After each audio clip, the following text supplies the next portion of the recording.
Hey, good afternoon, friends, family, and colleagues. My name is Josue Munoz. I just wrapped up the personal brand development portion of our Steinbeck project for Professor Stephanie Eubanks' operations management course. You won't see it in my LinkedIn here, which on this post I'm going to link my WordPress site where you can see every blog post for this project, as well as the YouTube channel that I use for every week's discussion posts and where I'm going to post this video as well. You won't see every week's discussion board post on my LinkedIn in just a normal post section. You'll find that if you click on my profile, scroll down and you'll see projects. Let's read right here. Give me a sec. It should be right under Steinbeck Winery and Spirits LLC Faux Case Study Projects. I also found it appropriate to use this video as the individual video project to complete this portion of our assignment.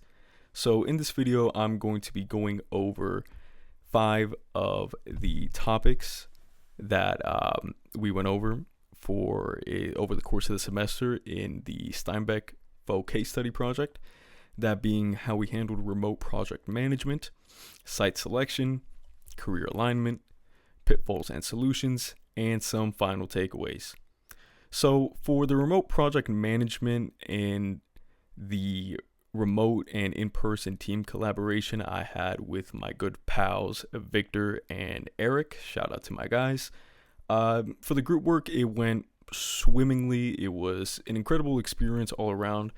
In the beginning of the semester, where we were able to meet every Tuesday and Thursday in person more often, the workload was pretty light, but anything that we had to do or any coordination we had just with our individual assignments and talking about that, sharing experiences, we were able to talk about that before and after and sometimes during class.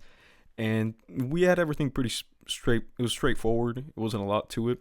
But as the semester progressed and our class meetings shifted more towards Zoom classes more than anything, and the workload picking up, there needed to be a little more effort in communication and coordination and workloads for each of us three. But everything that we could figure out through text, we got to figure it out through text very effectively. And we met together in the library to power through the group video project, which once again went great. And we didn't face a lot of challenges, but it was a little difficult not meeting together in person regularly. But we live in 2026. We got phones. We can text each other. We can send emails. No real issue. Number 2, the site selection. We talked about it early in the semester, and we decided on going with Site 2, the Montana site, which was in mid-stage. I believe it was post-acquisition. Yes, it was a mid-stage post-acquisition site. We found the Montana facility to be the most balanced of the 3 choices we had between the California Central Valley, the established site, the Montana site, the mid-stage, and the Florida being kind of like the more startup. We found that with the Montana site, we had the strongest ability to use our research and problem-solving skills with still some creativity, as none of us are operational management experts, but it was a good basis to learn as well to apply what we already know, in contrast to maybe the Central Valley site, which was a little straightforward, and the Florida site, which would have been more creative in the air problem solving.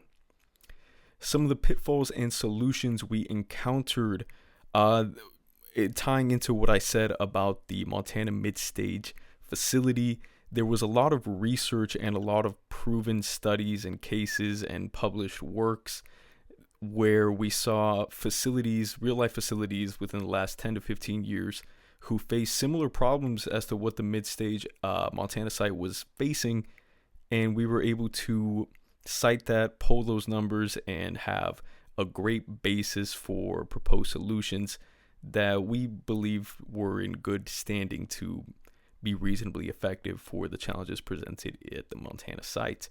Something that I had a lot of fun researching was the labor statistics of the state of Montana in 2025, which I always love getting up to date with research and trends amongst the country and the economy, and applying them to the faux study site here was a lot of fun for me. The final takeaways I had over the course of the semester with the Steinbeck project: it was a lot of fun.